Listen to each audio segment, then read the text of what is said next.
امام کی خدمت میں آیا، کیسے صحابی ہیں، اللہ اکبر، آیا کہا مولا میرا دل چاہتا ہے کہ اس حالات میں آپ کے پیچھے نماز پڑھو۔ کیا بتانا چاہ رہے ہیں ہمیں؟ راوی کہتا ہے کہ امام خاموش کھڑے رہے، امام نے کچھ دیر جواب نہیں دیا، کچھ دیر بعد سر اٹھایا، کہا کہ خدا تو نے نماز کا تذکرہ کیا، خدا تجھے نمازگاروں میں شمار کرے۔ امام نے کہا ہاں اب وقت ہوا ہے نماز کا، اب وقت ہوا ہے، نماز پڑھو۔ امام نے کہا جنگ روک، ان کو بولا کہ جنگ روک، ہمیں نماز پڑھنی ہے، مگر لائن تھے سامنے، انہیں کیا نماز کا تھا۔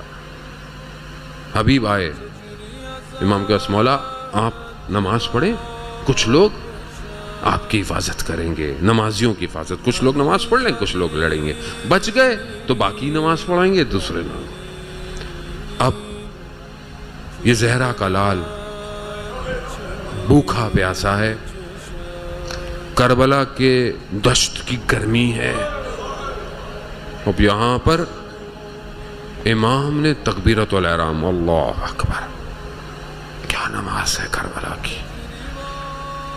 کیا کمال کی نماز، ہم اس کو کہاں محسوس کر سکتے۔ اب ایک طرف سعید ہے، ایک طرف زہیر، کیوں؟ کیونکہ دشمن نے نشانے بنائے ہوئے ہیں، مگر ایک بھی تیر امام کو نہیں لگا۔ کیوں؟ ڈھالیں تھی نہیں، سینے روک رہے تھے تیروں کو، ولایت کو پہچانتے تھے، خود کٹ جائیں امام کو کچھ نہ ہو۔ یہی تو کمال ہے۔ ایک ذاکر تھے، کہتے تھے کہ میں بھی کربلا میں ہوتا تو میں تیروں کو برداشت کرتا۔ رات کو خواب میں دیکھا کہ کربلا میں ہے، امام نماز پڑھ رہے ہیں، اب یہ کھڑا ہوا ہے، اخلاص پورا تھا، نیت اچھی تھی، تیر کے میں جیسے تیر چلا، تیر کی سنسناہٹ جیسی قریب آیا، اپنی جگہ سے ہٹ گئے، کیا دیکھا؟ تیر امام کو لگ گیا جا کے، کہا اب نہیں ہٹوں گا، پھر کھڑے ہوئے، پھر تیر آیا، پھر ہٹ گئے۔ پھر جب نماز ختم ہوئی تو 3 تیر امام کے پیوست تھے، امام سے معافی مانگ رہے ہیں، مولا معاف کر دیجیے مجھے۔ امام نے کہا میں معاف کر دوں گا، مگر آئندہ کبھی زندگی میں یہ مت کہنا کہ میرے اصحابیوں جیسے بنو۔ اللہ اکبر، تیر کھائے انہوں نے، کیا تیر کھائے۔ سعید نے تیروں کو کھایا، گر گئے، امام کی نماز ختم ہے، اب امام سعید کے بدن کے کنارے پہ پہنچے ہیں۔ سعید کیا کہہ رہا ہے؟ مولا راضی، خدا کو راضی، اللہ اکبر، یعنی اتنا کچھ کرنے کے باوجود بھی پوچھ رہے ہیں۔ کہا مولا میں نے وفا کی، اللہ اکبر، یہ ہے ولایت کہ سب کچھ لٹا کر بھی امام کی نگاہ دیکھ رہا ہے، مولا راضی ہے، مولا وفا کی میں نے۔ ہاں سعید، تم ہم سے آگے آگے جنت میں جا رہے ہو، اللہ۔ مگر سعید اور باقی اصحاب عزیزان محترم، عشق کی کیفیت ہے نا، کوئی نہیں چاہتا کہ جب تک ہم ہیں امام کو کچھ ہو، مگر کیا کہے سعید کو کہ سعید تم نے ظہرین تو امام کو پڑھوا لی،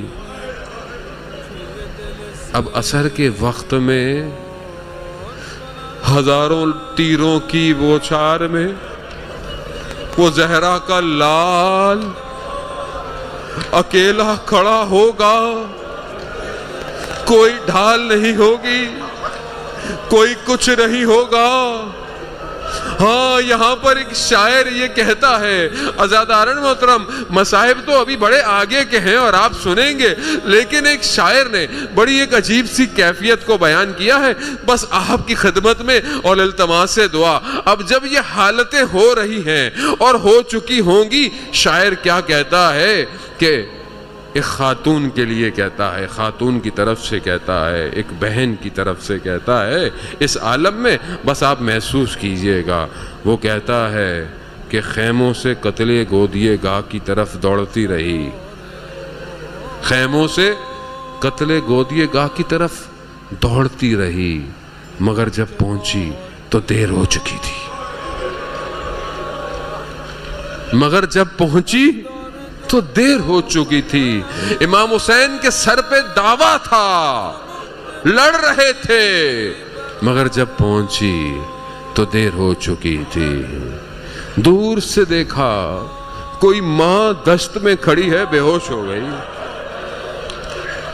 ماں ہے دشت میں کھڑی بے ہوش ہو گئی، ہاں مگر جب پہنچی دیر ہو چکی تھی۔ بس مقام کو سمجھیے گا، اور آپ سے تما سے دعا لوں گا کہ اس تپتی ہوئی ریت کے جہاں کٹی ہوئی رگوں سے خون ریت پہ ٹپک رہا تھا، ہاں مگر جب پہنچی